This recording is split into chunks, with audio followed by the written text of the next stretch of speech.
So here we go. We knew the day was coming. Last night, CNN had some of their hosts practically beg Bernie Sanders to drop out of the race. So Dana Bash and Jake Tapper spoke to him after his win. Let me repeat that. His win. And it was her first question. So Tapper spoke to him a little bit, threw it to Dana Bash, and she's like, that's great. Anyway, look, here's your quote. You said Trump is a monster, so why aren't you dropping out?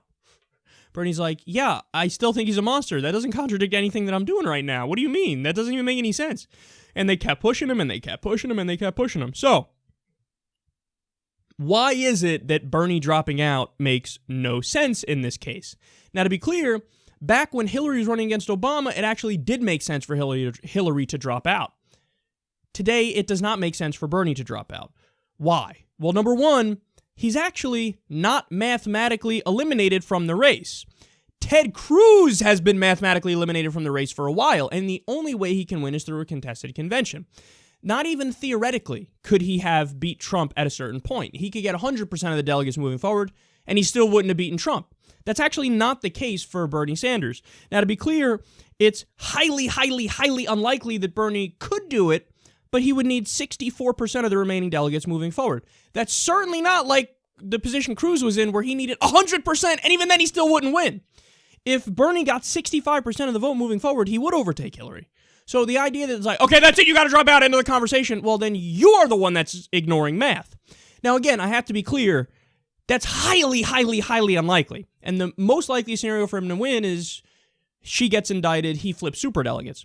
But just know, the math is not what they're trying to make you think it is, okay? The second thing is, like I just mentioned, Hillary might get indicted.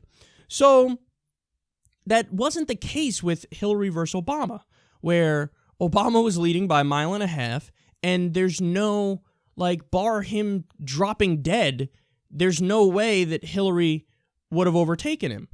But in this case, we have somebody who's being investigated by the FBI, and if she does get indicted, I think he's well within his rights and well within the rules to try to flip superdelegates to him, especially since he beats Trump by a much wider margin than she does.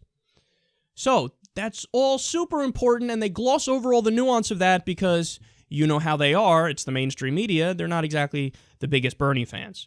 And then on top of all that, okay, in 2008, the Democratic race dragged on, and the Republican race finished early. Guess what? The Democrats still won the general election.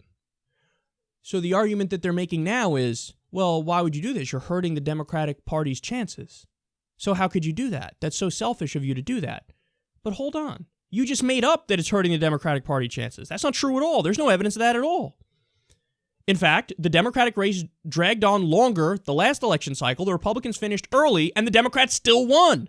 So this idea that if you have a longer race, it constitutes not being able to beat the Republican, that's just not true. That's just fallacious. You're incorrect. That's made up. That's a narrative that is not based in reality. All right, and finally, in the cherry on top here, if you really think that you're a great candidate, wouldn't you want the race to drag on? Because that means you can get more coverage and you can spread your philosophy more. And that's the thing that really hit me last night as I was thinking about this. Because I was trying to put myself in Hillary's position. And if I was in her position, assuming I'm not her and I don't have her horrific voting record and all that other stuff, but if I was her, I would be like, oh, awesome, let's keep this thing going. I want this to keep going because that means I get more coverage. That means my message, my philosophy, my ideas get out there more. And that means I'm much more likely to attract people to me, not only for the primary, but also for the general. Whereas on the Republican side now, oh, fucking crickets all day long. Donald Trump is their presumptive nominee. So what, for the next 3 days, 4 days? Okay, you hear some coverage. Hey, here's what's going to happen moving forward. And then that's quiet. And then we still have races on the Democratic side. So they're going to get more coverage. Wouldn't you want more coverage? But that's the thing, she doesn't. Why? Because she's actually historically a very weak candidate. Because she has all that baggage. She voted for the Iraq War. She voted for the Patriot Act. She supported TPP, lobbied for it 45 times. She supported NAFTA. The list goes on of her horrible voting record and the fact that Bernie Sanders keeps rightly calling her out for being bought. So these attacks are fucking working. So she's like, stop with all the facts and let me run against the other guy. So she has to like protect herself and shield herself from accurate attacks. And that's why she's like, Bernie's got to drop out. Bernie's got to drop out because I hate that my record is getting a light shined on it. Well, no, if you really were confident about your record, if you really had a good record, you'd be like, of course I want to keep running. Let him run the entire time. I don't care. More coverage for me, which is great.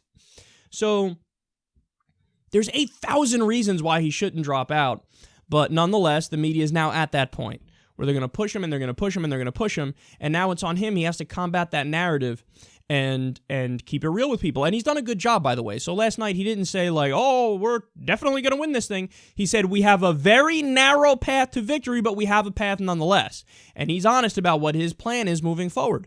And like I said, and I'll repeat it again here, do I support him flipping superdelegates if Hillary gets indicted or we hear that she will get indicted in the general? Yes. I mean, if there was any legitimate reason for superdelegates at all, and to be honest, I don't think there is at all, okay, but that's a different conversation, well, then that would be the reason. The reason would be perhaps the Democratic candidate is going to be in jail.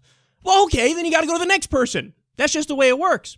So I would support him in that case. I wouldn't support him flipping superdelegates if there is no indictment and we don't hear anything about there perhaps going to be one, because then you got to be principled, and she got more votes. More people want her, no matter how much that hurts our feelings, but that's the truth, and then she should be the nominee. So that's where we're at right now, but don't buy any of the horse shit about how he needs to drop out. That's just not true.